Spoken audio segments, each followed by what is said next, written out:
Hi, I'm Andy Ellis. I'm the host of this show and a potential Green Party candidate for governor of Maryland in 2026. I'm using this show to highlight interesting people and ideas that help me and you to understand what is happening and what is possible. You can learn more about the campaign by going to gogreen2026.com.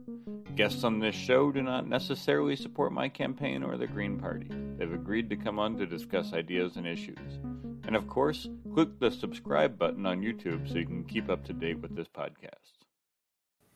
What message would you have to African American communities in inner city Baltimore? Yeah. So I think the first thing that we need to understand is that Black neighborhoods in Baltimore matter, and they need to matter as a course of policy. We need to focus on the necessities that any community needs to be healthy. We need to focus on making sure that there are good, stable, family-supporting jobs. We need to assure that there's public safety and that they can live in a safe community. And we need to assure that there's justice for past wrongs in order to make amends for those things so that communities can repair from the damage that's been done.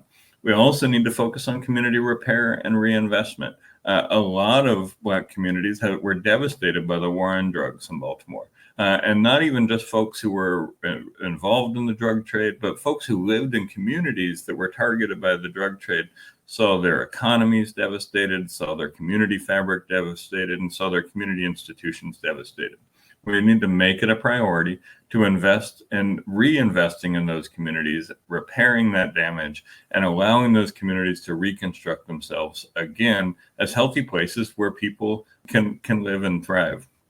Finally, I think we need to say your votes matter. I think one of the worst problems in Maryland right now for Black residents in Baltimore and places like Prince George's County is that there's only one party that has political power in those places, and folks are forced to funnel into that one party. By having a multi-party system, I think we allow people like the Green Party, people like the Udema People's Progress Party, people like the Libertarian Party, and others to compete for those votes in a way that allows Black votes to matter and to be consequential in determining outcomes, not just be a measure of how much they support the Democratic Party. And so I think those three things, making sure that we say that Black neighborhoods matter, Black communities that have been damaged in the past need to be focused on to have repair and reinvestment, and making sure that democracy is a tool that is available to Black communities in Baltimore and Prince George's County and across the state.